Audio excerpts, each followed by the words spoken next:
Alhamdulillah, program Titian Barokah paket 8 gratis 1, paket ekonomis 12 hari plus taif. Jadi 8 orang yang berangkat gratis 1 orang. Paket ekonomis booking sekarang, 1 kamar isi 4 orang itu disebut quad, 1 kamar isi 3 orang disebut triple, dan 1 kamar isi 2 orang disebut double. Itu ada harga-harganya guys. Harga tersebut sudah termasuk tiket pesawat, tour leader, mutawif, handling airport, visa umroh, perlengkapan umroh, air zam-zam, city tour, Makkah dan Madinah, makan full board, dan lain-lain. Segera hubungi kita di nomor yang tercantum di sini. Segera hubungi kami agar dapat umroh yang barokah, aman dan terpercaya. Bismillahirrahmanirrahim. Assalamualaikum warahmatullahi wabarakatuh.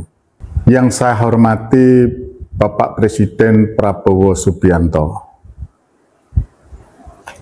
Bapak Kepala Polisi Republik Indonesia Jenderal Listio Sigit Prabowo, Bapak Kepala Badan Reserse Kriminal Kepolisian Republik Indonesia, Bapak Kepala Polisi Daerah di seluruh Indonesia, Kepolisian Daerah di seluruh Indonesia, dan yang saya hormati seluruh alim ulama yang saya taati dan saya patuhi, dan yang saya cintai seluruh rakyat Indonesia. Khusus video ini saya sampaikan kepada Bapak Presiden Republik Indonesia, Bapak Prabowo Subianto, dan Bapak Kepala Polisi Republik Indonesia Jenderal Listio Sigit Prabowo. Bapak Presiden dan Bapak Kapolri, terus terang sudah tidak saatnya kita membicarakan masalah suku, agama, ras, atau etnis. Karena di era saat ini, di era digitalisasi ini, di era semua keterbukaan ada, Bapak Presiden dan Bapak Kapolri ketahui bahwa tidak ada perbedaan antar kita, baik dari segi suku, agama, dan ras. Siapa yang berprestasi dan siapa yang bermaslahat, siapa yang berguna, siapa yang mempunyai kreativitas, itulah yang akan terpakai atau digunakan.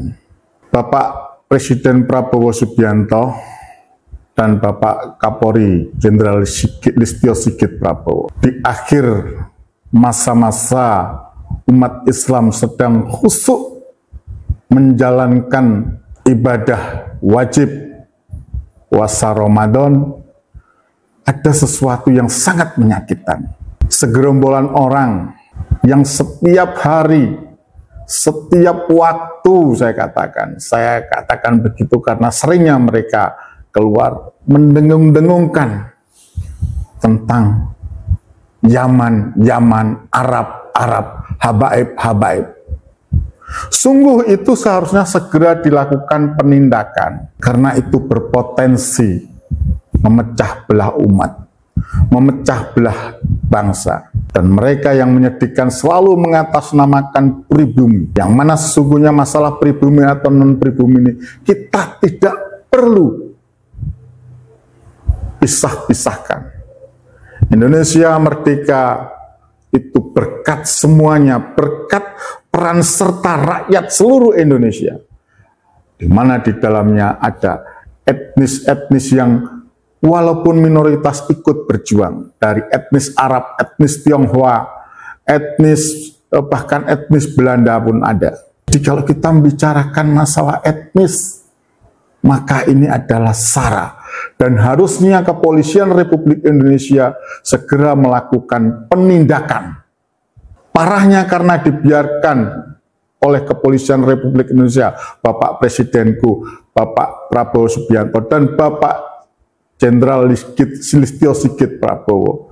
Sehingga bulan puasa saya mendapatkan kabar sangat menyedihkan.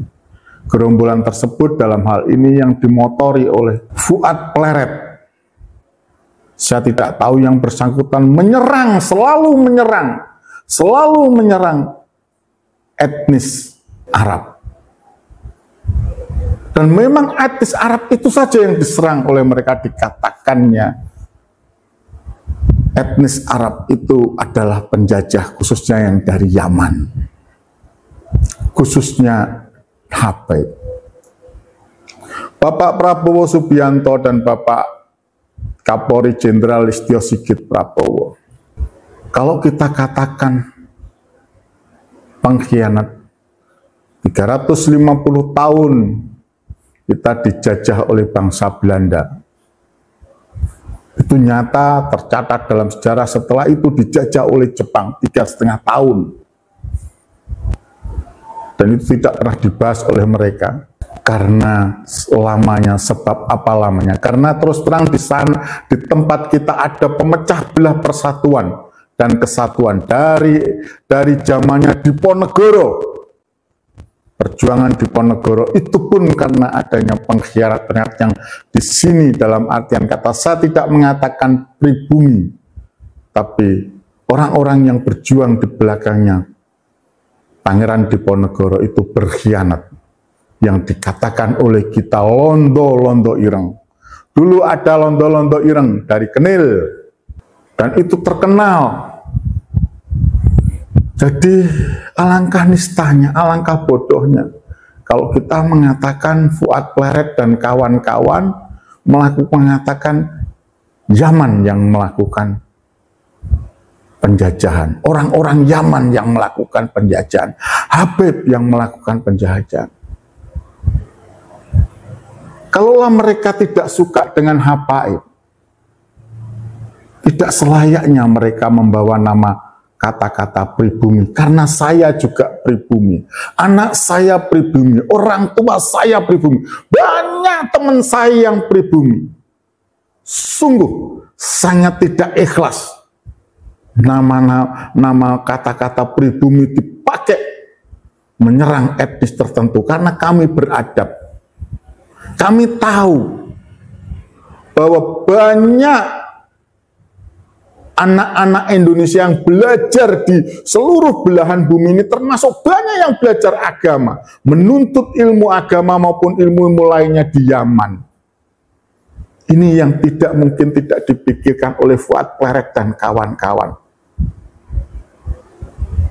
Kaulah ini sekarang kita membahas masalah Habaib, masalah Yaman dan sebagainya. Ini sudah merupakan bentuk daripada perpecahan, bukan hanya di Indonesia, tapi perpecahan juga antar negara. Dan ini berbahaya, Bapak Presiden dan Bapak Kapolri. Dan saat ini saya tidak tahu apa yang melatar belakangi otaknya Fuad Pleret dan kawan-kawan. Kalaulah mereka tidak terima kepada pengajuan gelar pahlawan nasional terhadap guru saya, beliau adalah guru saya, guru tua, Syed Idrus bin Salim Al-Jufri. Silahkan ditempuh cara-cara yang bermoral, yang beradab, bukan dengan mencaci maki. Ada 4 orang yang di situ yang jelas-jelas mereka dalam podcast itu yang memakai nama Gus Fuad Pleret Channel. Mereka sengaja menggiring opini untuk 4 orang ini menggiring opini untuk menjelek-jelekan nama guru tua Syed Idrus bin Salim Al-Jufri. Saya memang tidak pernah bertemu dengan beliau, tapi insya Allah saya pernah diceritakan oleh kakek saya dan pernah diceritakan oleh orang tua saya betapa ada seorang Habaib yang dulu pernah di Jombang dan bertemu dengan kakek saya ketika kakek saya berada di Tebuireng, dan seringkali disewani oleh kakak saya ketika beliau berada di Jombang. Silaturahimi oleh kakek saya yang kebetulan mondok nyantri di Jombang, di mana beliau adalah seorang Habaib dan berjasa besar terhadap Indonesia Timur, terhadap kemajuan Indonesia Timur. Kalaulah mereka tidak terima, tempuhlah dengan cara beradab, dengan cara yang gentle, dengan cara yang baik, melakukan protes. Itu sah-sah saja. Dengan melakukan gugatan, silahkan, kami tidak keberatan.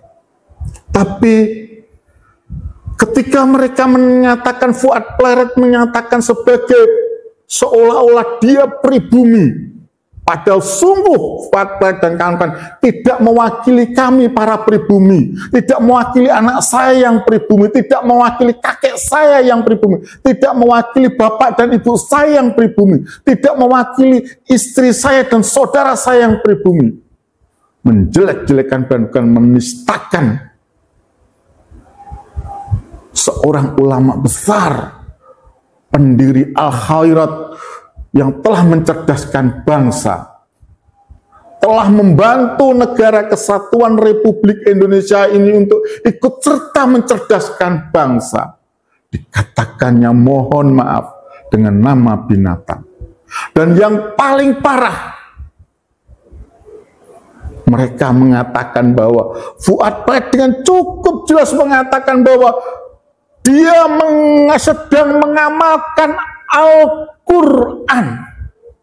Bapak Prabowo dan Bapak Kapolri, ini adalah penistaan. Al-Quran yang selalu dibaca dan disebarkan oleh guru tua Syed Idrus bin Salim Al-Jufri digunakan untuk menyerang guru tua Syed Idrus bin Salim Al-Jufri. Ini sebuah hal yang sangat-sangat tidak beradab dan keterlaluan. Sama sekali tidak mewakili kami-kami ini. Maka saya merasakan aura kemarahan, khususnya warga Al-Khairat yang kebanyakan saya yakin 99% mungkin adalah orang-orang pribumi yang ada di Indonesia Timur. Saya merasakan sakitnya, dan saya juga merasakan betapa orang-orang Yaman yang ada di sini. Saya mohon maaf saudaraku yang berasal dari Yaman. Akibat mulutnya Fuad Pleret dan pendukung-pendukung, sudah mereka adalah pecundang, penista benar. Tentu saja orang-orang dan keluarga mereka yang ada di Indonesia yang sekarang ini terus terang berdomisili di Indonesia, sebagian besar mereka sudah menjadi warga negara Indonesia, tidak terima. Sungguh saya bersaksi yang diceritakan oleh bapak saya, insya Allah tidak salah bahwa yang namanya guru tua Syed Idrus bin Salim Al-Jufri adalah seorang ulama seperti halnya Mbah Yai Hasyim Asy'ari, Mbah Yai Haji Ahmad Dahlan, yang ingin mencerdaskan rakyat Indonesia. Dan mereka dan beliau datang ke sini tidak untuk menjajah, tidak pernah sedikit pun beliau datang ke sini untuk menjajah. Saya berani bersaksi demi Allah, kemuliaan atas beliau yang diberikan oleh Allah Subhanahu wa Ta'ala. Bapak Presiden Republik Indonesia Bapak Prabowo Subianto dan Bapak Kapolri Listio Sigit Prabowo, saya Cecep Muhammad Yasin kembali menegaskan, kalau ini tidak ditindak atas rasisme, pasalnya sudah cukup jelas Bapak Kapolri. Asal ujaran kebencian dan penistaan agama yang mana ujaran kebenciannya menggunakan Al-Quran, padahal maknanya itu tidak untuk menghujat etnis lain, menjelekkan etnis lain, tidak segera ditindak. Demi Allah, sekali lagi demi Allah, saya tidak menantang. Kalaulah itu tidak segera ditindak, apapun yang terjadi, saya bersama saudara-saudara saya Di samping sebentar lagi insya Allah dalam minggu depan akan melaporkan yang namanya Fuad Pleret dan 3 orang temannya, 4 orang yang melakukan podcast gitu, yang menggiring ke tempat-tempatnya, menggiring opini. Dengan mereka seolah-olah lihat di podcastnya, mengiyakan bahwa Fuad Pleret mengatakan perbuatannya itu karena mengamalkan Al-Quran. Sungguh nista. Saya yakin Rasulullah SAW kalau mendengar ini, mendengar omongan Fuad Pleret, akan marah besar. Karena Al-Quran dibuat mainan untuk kebencian, untuk mengadu domba, untuk memecah belah, untuk memfitnah kepada ulama. Yang mana ulama itu adalah penerus Rasulullah SAW. Dan saya pastikan saya akan ikut, bukan hanya melapor, saya dan kawan-kawan saya. Saya tidak menantang karena ini yang memulai adalah Fuad Pleret dan kawan-kawan. Apapun yang mereka sebarkan di video itu, saya Cecep Muhammad Yasin demi Allah akan turun mencari yang namanya Fuad Pleret. Saya akan ikut serta dalam rombongan yang mencari Fuad Pleret. Saya tidak tahu apa yang akan terjadi terhadap Fuad Pleret kalau yang bersangkutan bertemu dengan saya. Saya orang hukum. Ketika ulama saya, guru saya, panutan umat, saya tidak bisa berdakwah. Ilmu agama saya rendah, tipis. Tapi kalau ini dibiarkan, maka mohon maaf Bapak Prabowo, Presidenku dan Bapak Jenderal Listio Sigit Prabowo, Bapak Kapolri, nyawa saya akan saya jual murah. Sesudah pamitan hari, begitu mendengarkan, saya bilang sama anak saya bilang sama istri saya, anakku perhatikan bahwa ini ada penistaan, penghinaan, fitnah kepada ulama besar yang bernama Habib Idrus bin Salim Al-Jufri, guru tua yang sangat dihormati oleh Indonesia Timur. Bapakmu adalah pribumi, dan saya akan menunjukkan kepada dunia, kepada umat Islam, bahwa pribumi mereka tidak mewakili pribumi, tapi mereka mewakili Dajjal, karena mereka menjelek-jelekan ulama. Saya tidak tahu maksudnya apa. Perhatikan anak-anakku, ayah jual murah nyawa ayah. Demi Allah Pak Kapolri, saya tidak menantang. Saya jual murah untuk ulama yang telah menyebarkan agama Islam di Nusantara, khususnya di Indonesia Timur, umumnya di Indonesia, dan menjadi panutan jutaan umat Islam. Saya pernah diceritakan oleh bapak saya, bahkan saya pernah diajak ziarah ke makamnya, walaupun hanya 1 kali di masa saya ketika mondok di Pondok Pesantren Tebu Ireng. Sekali lagi Bapak Prabowo, Bapak Kapolri Jenderal Listio Sigit Prabowo, mohon bahwa apa yang dilakukan Fuad harus segera dilakukan penindakan. Sekali lagi saya tegaskan bahwa Fuad Pleret dan 4 orang yang ada, 3 atau 4 orang yang ada di video itu, yang nanti akan saya berikan videonya sebagai bukti. Saya melaporkan melalui kepolisian daerah Jawa Timur bersama kawan-kawan saya, itu adalah 1 rasis, 2 melakukan fitnah atau ujaran kebencian, yang 3 dia telah menggunakan Al-Quran surat Al-Baqarah ayat 65 untuk melakukan ujaran kebencian, untuk seolah-olah mendasari perbuatannya yang tercela itu. Anak-anak kita, lebih banyak rakyat Indonesia adalah anak-anak kita yang belajar ke Yaman dibandingkan orang Yaman yang belajar di sini. Karena jujur saja, menuntut ilmu di sana, banyak sekali yang saya ketahui adalah anak-anak kiai, anak-anak pondok pesantren besar, bukan hanya kalangan biasa, tapi di kalangan banyak. Saya di Mekah beberapa kali, di Madinah ketemu mahasiswa-mahasiswa dari Yaman, mahasiswa Indonesia yang sekolah di Yaman. Maka untuk supaya tidak menimbulkan masalah yang besar, sekali lagi saya tegaskan kepada Pak Prabowo dan Bapak Kapolri, segera tangkap Fuad Pleret dan kawan-kawannya itu. Harga mati. Apapun yang terjadi, saya tidak kenal mereka.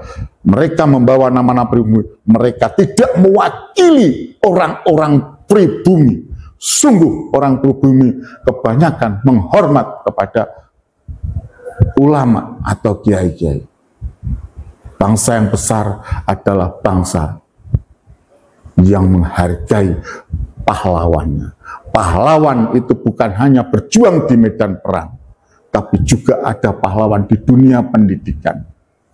Pahlawan di ilmu pengetahuan seperti Profesor Dr. B.J. Habibie dan banyak lagi. Pahlawan di bidang ekonomi seperti Bapak Sumitro Joyo Hadikusumo dan kawan-kawan, bapaknya Presiden Prabowo.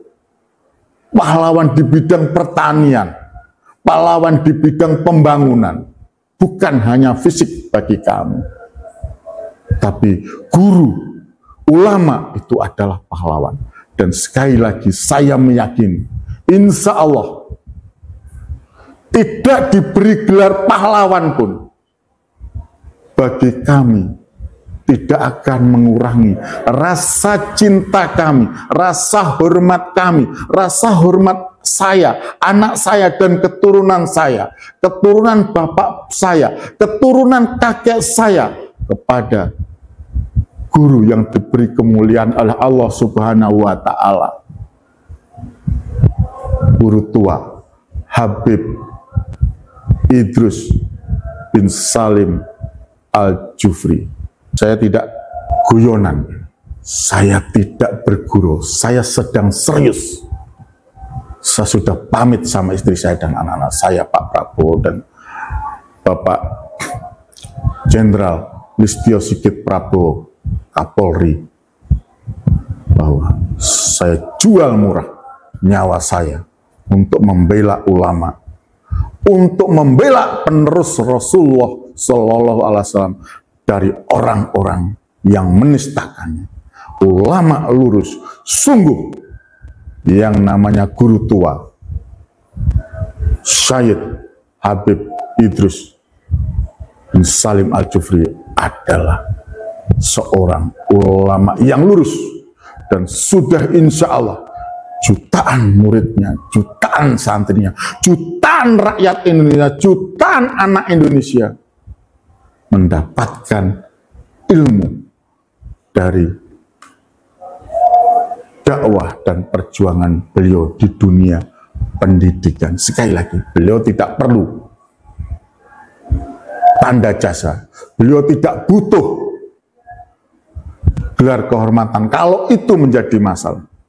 Yang beliau pentingkan adalah menjaga akidah, menjaga kecerdasan, menambah kecerdasan, menambah kecintaan kepada Allah dan Rasul-Nya, menambah ilmu pengetahuan dalam hal Al-Quran dan ilmu-ilmu agama. Maka sungguh sangat biadab orang-orang yang menyerang dan melecehkan beliau seperti Fuad. Seandainya Bapak Prabowo Subianto, presidenku, dan Bapak Jenderal Listio Sigit Prabowo, Kapolri, kalau saat itu si Pleret berbicara begitu di depan saya tidak tahu apa yang akan terjadi. Sekali lagi, nyawa saya jual murah. Saya bukan menantang, saya jual murah. Saya tidak tahu apa yang akan terjadi. Tapi bagi saya, melihat orang seperti itu, sungguh masuk penjara atau risiko yang lebih besar pun, saya akan ikhlaskan. Itu yang bisa saya sampaikan. Mohon maaf saudaraku, mohon maaf guru-guruku, alim ulama, kiai habaib dan sebagainya, kalau kata-kata kasar di penyampaian saya saat ini, karena sungguh ini sudah saya tahan untuk menjaga puasa saya. Dan kali ini saya barusan minta pada anak-anak saya dan istri saya akan berbicara. Janji saya setelah H2 hari Lebaran, H2 Lebaran, dan ini adalah H2 Lebaran, saya sampaikan. Mohon maaf kalau ada kata-kata saya yang kasar. Sungguh, ini bukan guyonan, ini serius bagi saya. Saya sedikit ilmu agama, tapi bagi saya, Islam, akidah, kehormatan guru di atas segala-galanya. Itu yang bisa saya sampaikan. Fisabilil haq fastabiqul khairat. Assalamualaikum warahmatullahi wabarakatuh. Cecep Muhammad Yasin, Wong Kediri, minta maaf lahir dan batin. Al-Qodi kembali hadir. Baju koko kesayangan Anda kini sudah tersedia kembali. Untuk pemesanan hubungi nomor di atas. Dengan desain yang semakin modern dan bahan yang semakin nyaman, Al-Qodi siap menemani ibadah dan aktivitas sehari-hari Anda. Dapatkan koleksi terbaru Al-Qodi sekarang juga.